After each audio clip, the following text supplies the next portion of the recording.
communities. Liberal Democrat on bench, Jess Brown-Fuller. Thank you, Sir Desmond. And I'd first like to congratulate the honourable and gallant member for Spelthorne for securing this important debate. And as many members here today will attest, there appears to be a rising use of catapults, as well as an increase in antisocial behaviour more broadly, especially in areas with large bodies of water. But as mentioned by members, not exclusively in those areas, it can also affect towns and cities.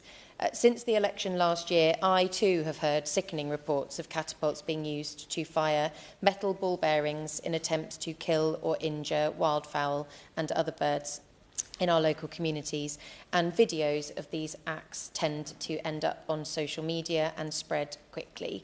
The footage is deeply disturbing to anyone decent and respectful of our natural environment and our wildlife.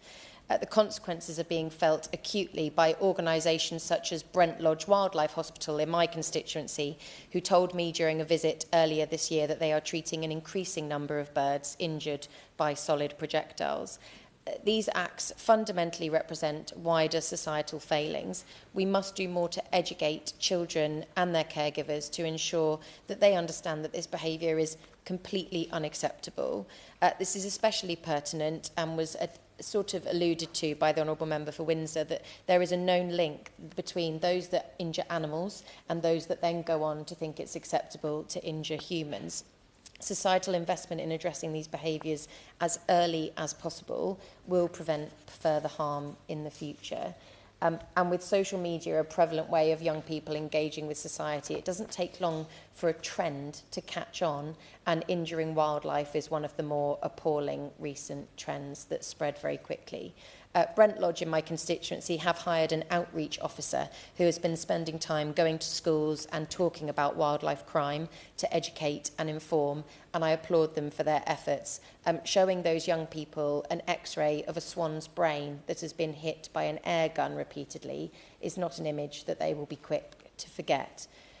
But a repeated concern from those who write to me is the feeling that despite reporting these acts to the police, nothing will happen, certainly no form of punishment or intervention with the schools, even when the local community can identify the people who have carried out the crime.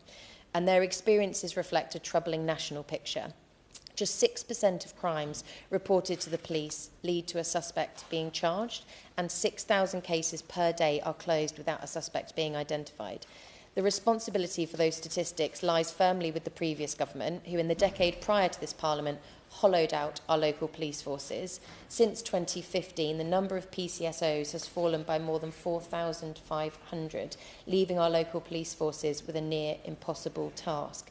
And particularly in rural communities where officers must cover huge areas, the police are overstretched, under-resourced and unable to focus on the crimes that affect our communities the most. And this lack of visibility is clear because individuals engaging in criminal and antisocial behaviour feel emboldened to continue when no one is following it up or they're being caught in the act. Beyond the barbaric use of catapults, in my constituency of Chichester, I've received further complaints from constituents about individuals climbing public buildings, threatening and abusive behaviour in our high streets, and the dangerous riding of high-speed e-bikes. There is also a persistent issue in constituencies such as mine with specific rural crimes such as hare coursing and the theft of farming equipment.